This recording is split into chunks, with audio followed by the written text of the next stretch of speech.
Okay, so let's start with just you introducing yourself and your work and just how you came to be part of Audrey. Hey, my name is Alex Summers, and I made the music for the film Audrey. And Helena, you and I met by a chance encounter at an award ceremony in London in 2018, 17, 70. 2017. I think it's 2017. Yeah, we were seated next to one another at this table, and we ended up just chatting the whole night, had a really fun time, got tipsy together, and then I came back to Los Angeles, and Helen and I kept in touch. And when she was developing the film, she sent me kind of a lookbook and like a mood board of what it was all about. And yeah, we just started talking about it, and I loved the way it looked, the vibe of it, and we started sharing some music, and that led to actually collaborating. And what made you want to do this project? Because you get offered tons of projects. What was it about this film that made you want to get involved? Well, I mean, Audrey Hepburn is such a loved person in history, you know? Like even people who like barely know her, just she has this kind of magnetic quality. I was very curious to learn more, having known very little. Of course, everyone's mom is obsessed with her. My mother was obsessed with her and made me watch Breakfast at Tiffany's when I was a kid, and I remembered that fondly. And I also wanted to collaborate with you. I thought your perspective seemed pretty fresh and cool. And I think it's great that a woman was telling her story. And I mean, she's just a magical creature. And I know in the film, you were really keen to get more into the real and nitty gritty of who she is, and that it all wasn't, just stars and roses. And that's all very true. And it's all there in the film. But she also was magical, and she was, fairy like and pixie like. And I just think she's a very beautiful person who did a lot of good in her life. And I wanted to see what it would be like to kind of immerse myself in that world and write music for that kind of person and story. And so really, really fun. I think that's this kind of why I wanted you specifically to do it as well, is because for me, your music is like the word I would use to describe it is magical, and Audrey's essence has also got this magic to it. And I think I wanted to bring you on because you have this kind of like contemporary magic, whereas she had this kind of old Hollywood glamour magic, and those two worlds combining, I think the textures of that just worked so well, I think. Because I could have gone with a composer who does like huge, like obviously not Hans Zimmer, but like that, huge, really dramatic, like big band stuff, and because that to evoke like the old Hollywood, but I just think it would have felt cliched, and it's been done. And I think with you had this really singular vision for how to get into that essence of who she was and create that magic in such a unique way, which I think worked so well. And people love the music as well. I should also tell you that I get so many comments from people just saying how unique they think the music is, and it's quite rare, I think, for people to comment on that in a documentary as well, and people like isolate that as being such an important part of it, which is really cool because it was such a baby of ours. Yeah, thank you so much. And I think you're magical too. Thank you. That's all energy from my cat. I just soak up her magical energy. I didn't know you had a dog, by the way. Yeah, so my dog lives in Reykjavik, Iceland, where I lived for 12 years, but I now live in Los Angeles. So he's with the rest of his family there and very well taken care of. He's so cute. Anyway, yeah, he's a cute. Audrey loved dogs too. Was there a specific part of Audrey's life that you connected to?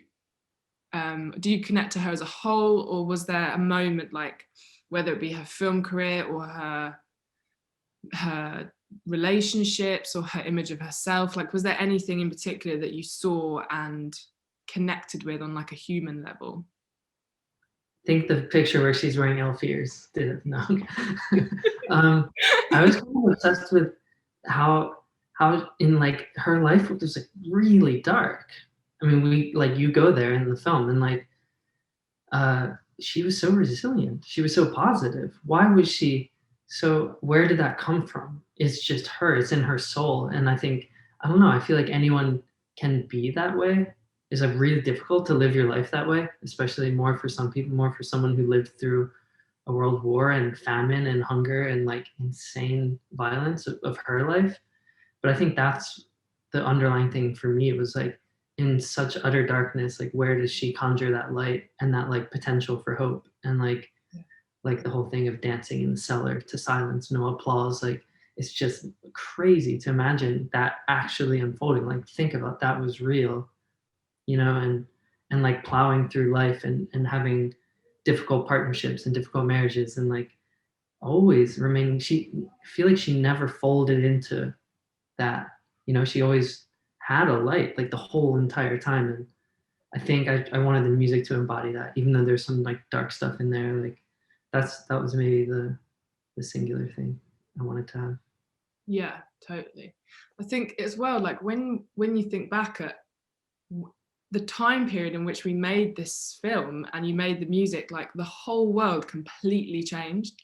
And like we went into like collectively like the darkest period that we've lived through in a sense. And Audrey was constantly in my mind throughout it. And like not just with the pandemic, but with the kind of uprise of the Black Lives Matter movement and all of that stuff, the awful shit that Trump was doing. And I just think Audrey would have been, if she was still alive today, which she could be, she would have been on the front lines fighting for those causes. She was so passionate about humanity and the power of love, which I think is, people just think it's cringy or cliched or whatever, but it isn't. It's so important. And I think the reason she never kind of folded in on herself is because she knew that love was this kind of timeless thing that never goes away, that it doesn't matter, you know, what happens, you've always got that constant.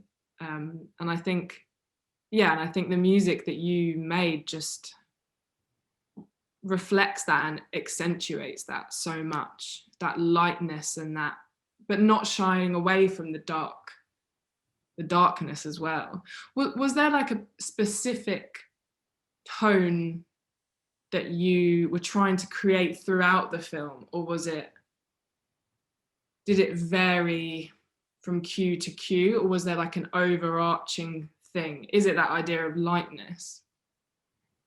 I guess there was like sonic similarities like throughout the whole thing, but I mean, yeah, I think we go to different tones throughout, but yeah, I mean, the palette we were working with was a lot of strings, a lot of cello, and then to make it not sound too like normal people film music, I was always trying to fuck everything up, you know, record strings and slow them down, or record piano and slow it down, and use like those little toy samplers that I use that you get a little snippet of the sound, and then it's you play it on a keyboard and it just sounds really lo-fi and grimy. So I think trying to find a sweet spot between what all those different textures like maybe represent, or like that tapestry, and try to make sure they're all happening throughout was like a conscious decision. But yeah, otherwise no, I think I was just trying to get to the core of each scene and score it just free, you know.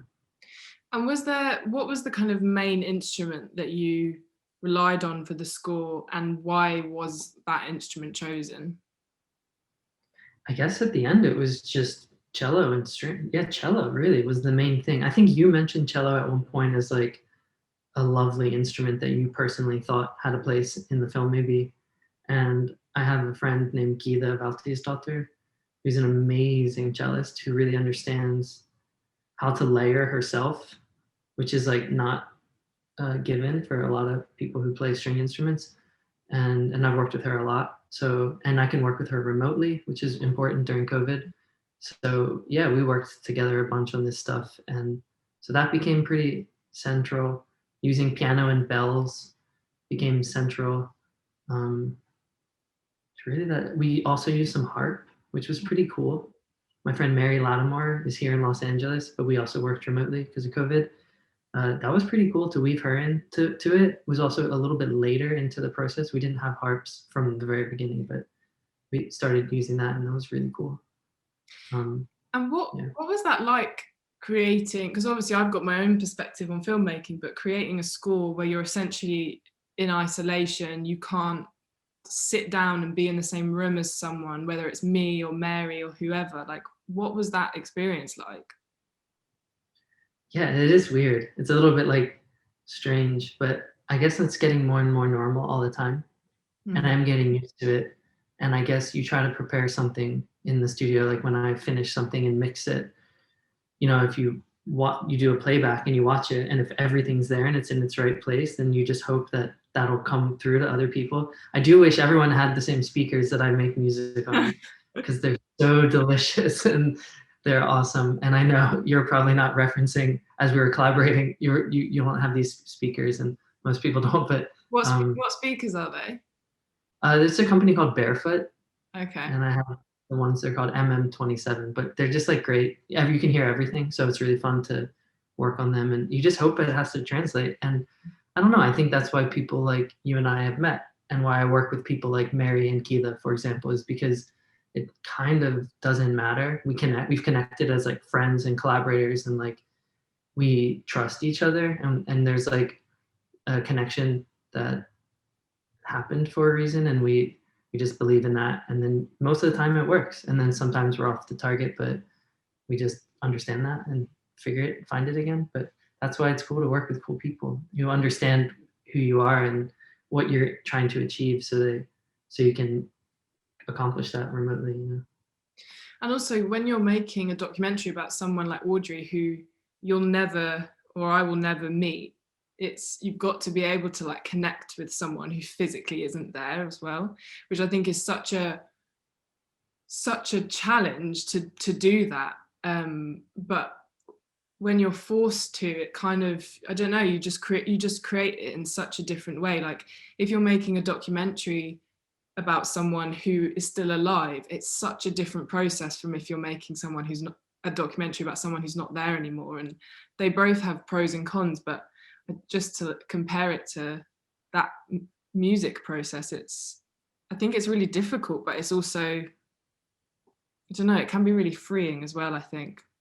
And just to be Yeah. able to be able to trust other people and to trust your collaborators is enough to not be in the same room as them is so important, I think. Yeah, and like when you had a lot of contact with Audrey's friends and family, didn't you, to kind of try to get as close to being in the same room as possible? How was Yeah. that? Was that intimidating, or did it feel really, were they really eager to share things, or was that process like, how was it? Um, it was wonderful. Like her granddaughter Emma is now a good friend of mine. You would love Emma. She is such an amazing person. She's an incredible artist. She's just one of those people that's just, you just feel warm being around. And her son as well, Sean, he's very protective over Audrey's legacy, and it was the reason he did this project was because he saw that the vision for the film was something that hadn't been done before. And I don't know, I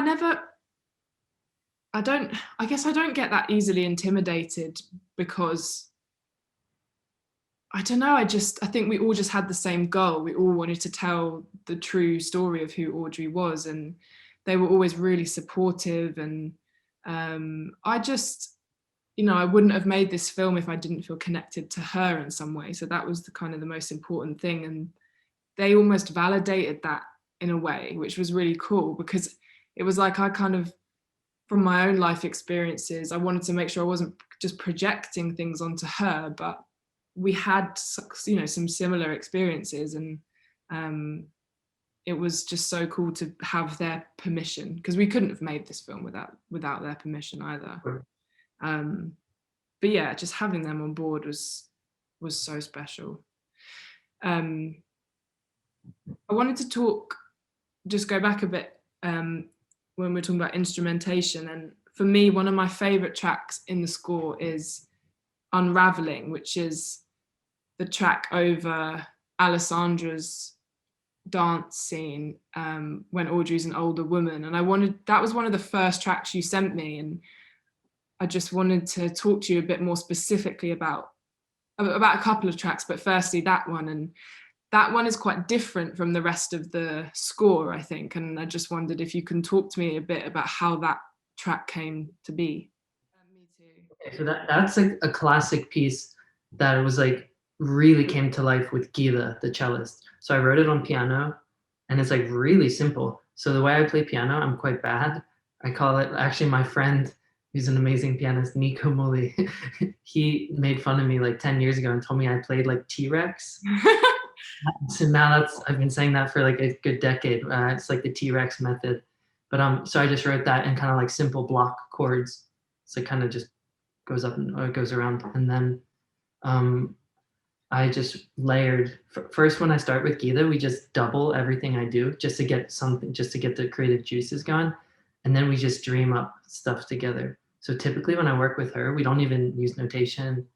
We just, yeah, like I said, double everything that's already in the piano and then just start humming or trying stuff or improvising. And that was a really fun piece because it just came together in the course of a couple hours. And she brought a lot to it, the sound of her. And the only other nerdy like tech trick is when I record with her, every time one of us comes with a new line, we record it 3 times. So it's like a weird little ritual. So then every layer is like slightly blurred and slightly, it's not like too clean, you know? It's a nice sound at the end. If you do that every time, it takes longer, but you get a really nice, like soft blurred sound. And yeah, and I sent that to you, I guess earlier in the process, right? Yeah, it was really early. I remember it was when I was driving to the edit and you sent me that song and I just couldn't stop crying, and like I was trying to drive through the Blackwall Tunnel with like my tears pouring down my face. But yeah, that's just such a special track. I want to just get the track listings up because I want to make sure that I'm accurate with names. But yeah, I'm pretty sure we're talking about the same one. Yeah, no, that was great. It was really encouraging because, you know, Helena and I, we worked on this for 9 months, all in all. Yeah, 9 months. You know, and we were chatting about it for quite a bit before that. Yeah. So there was a lot of like, you know, sharing something and then stewing on it and then sharing something, and that was a really cool part of it, you know, for me. Yeah, same. It was such a unique process for me because usually I never have that much time to work on music ever. Yeah, same here. Yeah, it's rare. You know, typically you get a few months right at the end to kind of kick butt and do a lot of music like every day. But that's not how this was. Yeah, it was cool. Yeah. And then you mentioned the last track as well, and I just wanted to talk a bit about that because you know that's like I'm obsessed with that track, and it's one of my favorite pieces of music ever. And so many people, I cannot tell you the amount of people who have written to me saying that they bawled their eyes out at that scene, and it's definitely because of the music. It's so powerful, and I just that sticks out in my mind because that was one that I remember. There's a lot of music in the film and we waited till the last minute to do that track, and I think both of us were kind of, oh, Kane's calling me. Yeah, sorry. So that last track, I think we had waited to approach it because I think we were both quite nervous about it because it was such a big moment and you just completely nailed it immediately. And I just, yeah, what was the process for that? What did it just kind of come to you? Yeah, I don't know why I was intimidated by that scene. And I think it was maybe the last piece I wrote for the entire film, maybe right at the end. Yes, yeah. And I just didn't even try it for like many months. And because I knew it had to be really like just right. It had to be really, the music had to be really married to the image. But it was so fun. I'm so glad you like it. And it was by far my favorite piece of music, like making it for the picture, because I really got like lost in my process. Like I was just like, it's annoying because it's so cheesy when you say it with words, but when you experience it, there's nothing cheesy about it. You're just like, I was really moved by what I was seeing and thinking about because it's kind of reflective, that scene, even though there's no dialogue, you think about her whole life, and you think a lot about mortality and like the fact that she is gone, she's dying. And it's like, I don't know, it just like really hit home for me. So I was really moved when I wrote it, and it was really fun to do.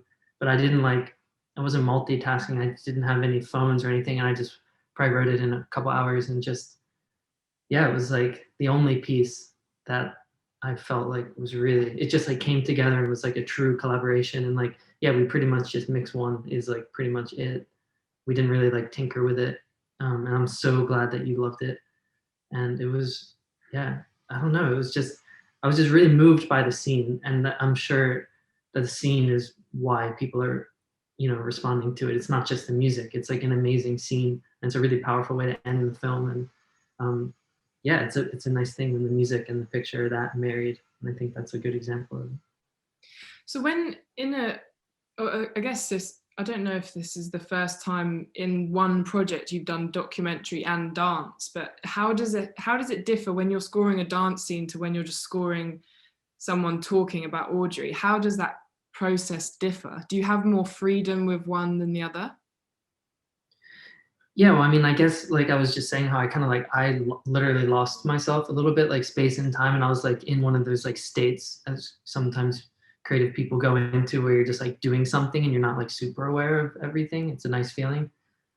I think it's harder for me to go there when you're scoring a scene where it's an interview in a documentary, because even though you do a bit, and sometimes I'll shut off effects and dialogue for a little bit, but I also don't like to just work in a vacuum like that, because you also want to know you're scoring a scene, So yeah, I guess because those dance sections are really kind of like theatrical. They're just like little performance pieces. And so the music is able to become more of a player in that regard. And yeah, scoring a scene where it's an interview is like, it's never gonna, it's just supposed to underpin and convey and support the scene, more than kind of be a player or something a little bit. Yeah. And what was the most what was the most challenging piece of music for you? What was it? What was the piece that you felt you weren't connecting with, or yeah, or in general, what challenged you about this project? Hmm. I mean, it's, I guess, not specific to this project, but just my challenge in general with film scoring is that I tend to make music that's pretty ambient and floaty, and like I don't use a ton of percussion or a ton of like overly rhythmic things. My tempos are really slow, and that's just naturally how I've made music for many years. And uh, I think in film scoring, sometimes you need to really go against that. You need to use percussion. You need to have fast tempos. You need to even like change keys sometimes. And um, it's hard because when I'm making music, I get into like a little zone and it feels good and I want to stay there. And changing that atmosphere is really difficult for me. So I think those would be the cues. So there's a few cues that have like key changes, or like they're really fast, or we needed to do tons of percussion. So I have to like, it's not naturally like right now or anytime, if I sit down, I can just start playing or writing something immediately. But in order to do something that's like fast or staccato or like more sophisticated with like key changes, it's not like my natural instinct. So it's like, it's good. I just have to like get out of my comfort zone and rise to the occasion. And so there's like a few pieces of music in this film that had to do that. That couldn't just be like a little world. Those were hard, There's a few scenes that we maybe rewrote 2 or 3 times, and then of various different mixes. But that's where the collaboration comes in, because you can tell me what you're liking and what you're not. No, it's still too slow, or it's still not driving enough, or we need a shift at this moment. And I've been learning so much in doing this work the last years, and I'm always getting better at that. But it's still like a reminder that it is not doesn't come super naturally to me yet. Yeah, So I thanks think for coaching me through that. oh, I think it's cool though that you have to be, because you don't, you always want to be challenged on projects as well. Yeah. And I think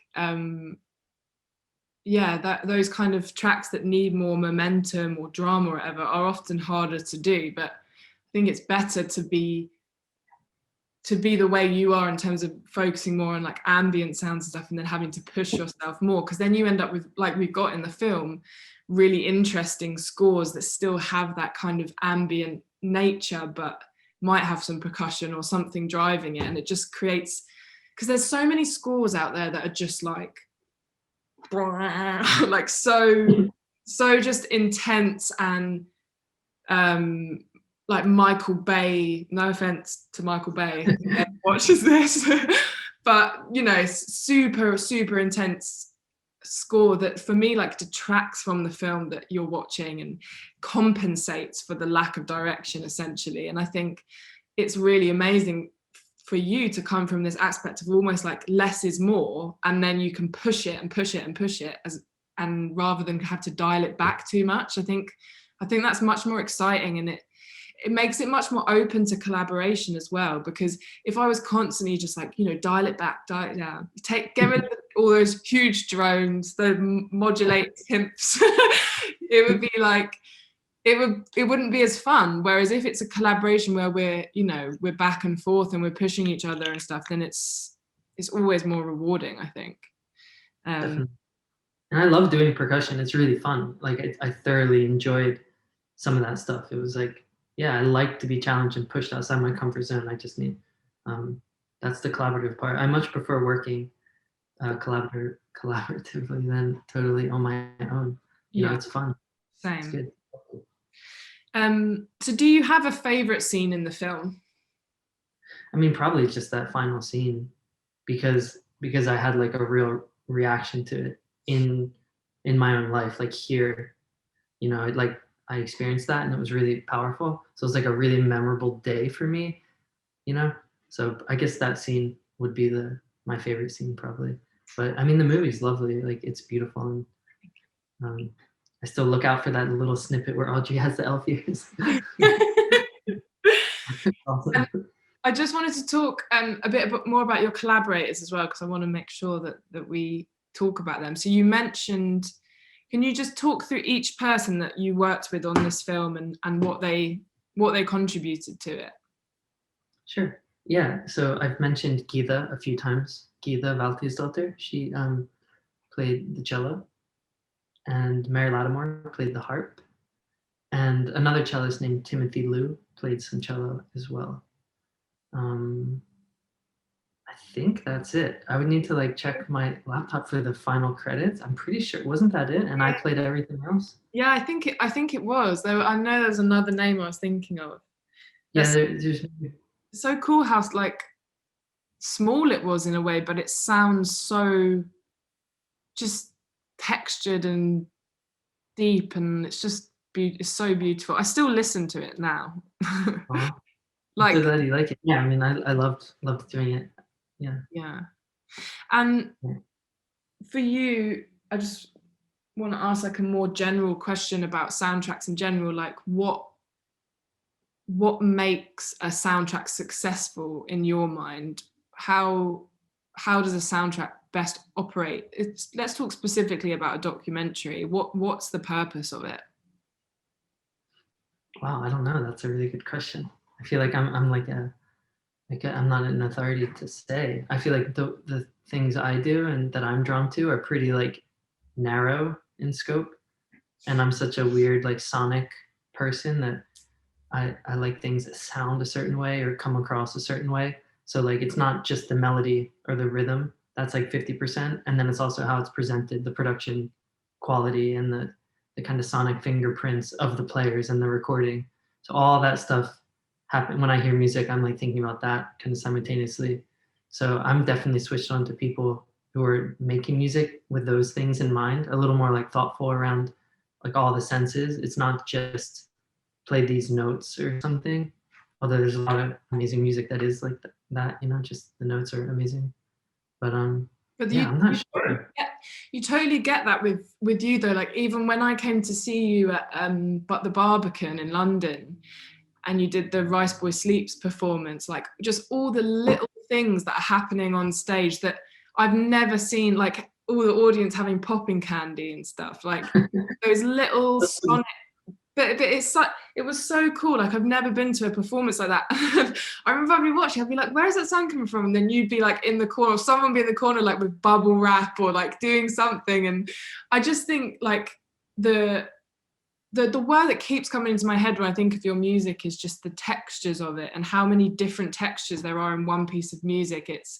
And I mean that not just like sonically or technically, but emotionally as well. Like the layers that you have just create this amazing tapestry of emotion. I think that, again, that's what I wanted to create with Audrey. She had these huge high highs and these very low lows, and there was also in betweens. And I think that's why the soundtrack that you created is so successful, because it somehow manages to address all of them while still maintaining a common thread. Because that's something that I remember we spoke about a lot as well, was like motifs and establishing a motif. Do you think that's an important thing in soundtracks? Of course, yeah, we should have mentioned that. So that was something you and I did talk about and really try to achieve, because that's something I learned when I first started doing this work. If you write an original piece for every scene and nothing repeats, it's actually like really a weird thing happens. You just like, there's less of a relationship to the music and to the characters. So that's just like basic. So yeah, I think basically the more you can repeat a theme, the better.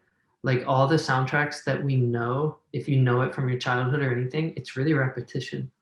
Doesn't have to be that clever. Just like repeating the same thing slightly different ways, bringing it back every opportunity you can.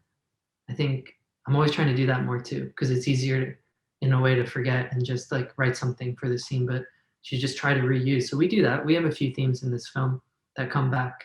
Yeah. And I think that helped a lot. I think you also helped where they should come back. I feel like I tried a few places, but you also knew sometimes, which helped. Yeah. Yeah, that's huge. And yeah, thanks for saying all that. Yeah, it's fun to make the audience eat popping candy and do weird stuff like that. But yeah, I'm still learning, honestly. Like, yeah, repetition, playing with sound, all that stuff. Yeah, it's just, it should be playful too, you know? Is there Everything. anything like the popping candy at the Barbican performance? Is there anything in this soundtrack that you think people would be surprised to know that you sampled, or any sounds? I remember I can't remember what it was, that he had like a box thing. Yeah, that's used. Where is that? It's here. This is some percussive stuff. It's a box full of these pencils. And like a while ago, I discovered that it sounds amazing when you do this. So I just do, and I have a few pencils in here. So I do a take of each one because they sound slightly different. So I do that in rhythm. And then I added like cymbals and brushes across the snare drum. I built the percussion that way for some of the cues. That's so And cool. then, and I have a big mallet and a bass drum, and I just like hit the bass drum for the, you know, for the bass drum sounds, and that's a nice bass drum sound. And a lot of music box in this, right? Yeah. Yeah, I ended up using music box a bit, which I think was like, at first I felt like silly about it because it was a little bit like too direct, like, oh, ballerina music box, of course. But I tried to make it cool and less obvious, and I put the music box through a spring reverb sound. And yeah, I have a little music box that you hole punch your own melodies into. So if you ever look closely at one, they have little like, it reads the holes, Oh, but it's just like a piece of paper and you feed it through. So that's pretty cool. Oh, this thing, which is a micro cassette recorder. oh wow. So if you really want to ruin a sound, which is something I want to do all the time, then after you've recorded it, I dub it to this bad boy, and then I re-record it back into the computer, and then it sounds all fucked. And then you can replace the original or blend it with or stuff like that. Oh, that's so cool. Oh my god, I want one of them. Kane would love Yeah, I it. mean, they're not cost prohibitive. You can get it for like. And where did you record everything at home, or did you ever go to a studio, like a studio outside of your house? No, I did everything here, and Wogitha is in Reykjavik, Iceland, and she her partner is an amazing audio engineer, so he records her really well. And No, my piano and just really nice vintage German microphones that sound insanely good on it. All the bells and stuff. Yeah, I mean, I used to run a recording studio for 5 years, and I got really in that time. I got really into microphones and preamps and audio engineering. So I kind of learned how to engineer, which is nice, so that I can kind of engineer myself. It sounds pretty good. Um, yeah, and I engineered Timothy Lou, and Mary engineered herself. Oh, cool. Um, yeah, honestly, like it's amazing what we can do remotely with computers. Like it has streamlined everything. Like it's pretty doable. You know, it's not too crazy. And yeah, Um, we'll stop soon, but I just wanted to ask you about the Moon River cover as well. And just, can you just tell me the story behind that? Because I remember you just surprised me with that. I didn't even know you were doing it. So can you just tell me a bit about that? yeah. Well, everybody loves Moon River. Like, what a swoon of a song! It's so beautiful. Like that song is. I've been listening to it for many, many years, and um, I guess you and I at some conversation talked about, oh, of course, maybe Moon River should be the end credits. You know, it's like just I don't know, it's kind of a no-brainer. And I started working with Mary on some other stuff, Mary Lattimore, the harpist, and I don't know. I guess I just thought that that would be a cool thing to do. And Mary is so fast and spontaneous, and she loves this kind of stuff. So I just asked her, and she was like, "Cool, I'll just try it tomorrow." And she spent like a half day making a harp arrangement, and she just recorded herself. She sent it over. I did a quick mix of it and sent it to you. And I figured if it didn't fit or you weren't into it, all I did is waste like a little bit of Mary's time and it wouldn't be that big of a deal. But you loved it. And then everyone wanted to use it in the film. So it was kind of a little fun success story. Yeah. Yeah, it's so beautiful. And because we had problems with actually licensing the actual Moon River because of Audrey's vocal rights or something, but it actually worked out for the best, because we might not have made that if we could have had the actual one. And actually I think it's so special that like we have our own cover of it, and it's so Yeah. unique as well, and loads of people love that cover. And I just think the harp as well is, and in the opening track we've got the harp throughout it, and that became such an important part of the soundscape, I think, just because it's obviously so beautiful, but it's so reflective of Audrey as well, that kind of like light energy, that innocence, and the Yeah. romanticism of it as well. Like it's such a romantic instrument, and so elegant and as well, and classy, just like. Yeah. It is. No, I think harp had to appear in this film, and I'm glad it does quite a bit, and I'm glad it kind of ends the film like that. It's yeah, it feels really fitting and beautiful, and Yeah. um yeah. Oh, yay. Yeah, Thank you, God, Alex. yeah, thanks so much for chatting all about the music. I still feel like I have a million questions for you just about the film. I think people are probably so curious of um, just how you would approach a subject like this. It's so big and influential and massive. And um, how long did it take, all in all, from the beginning till you did it? um all in all, it was about 3 years, I think. It was a long, and it was supposed to be like a year, which is obviously was never going to happen.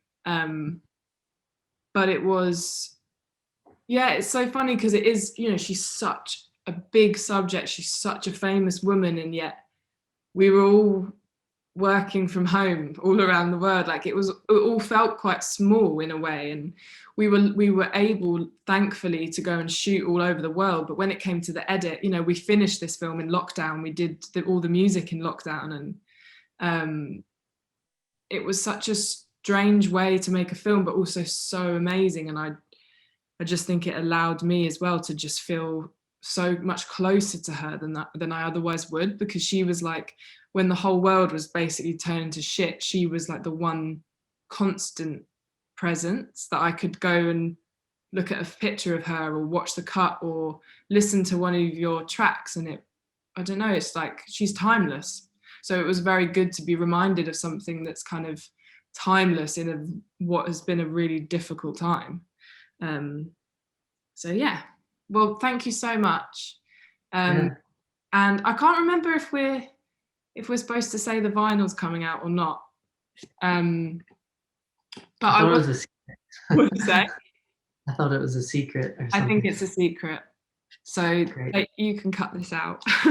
But the film, I should say the film is available everywhere now, and it's going to be out on Netflix in the US on March the 14th. So if you haven't watched it, go and watch it. And if you haven't listened to Alex's score as well, it's on all major platforms. And we hope you enjoy it. Thank you so much. Thanks, Helena.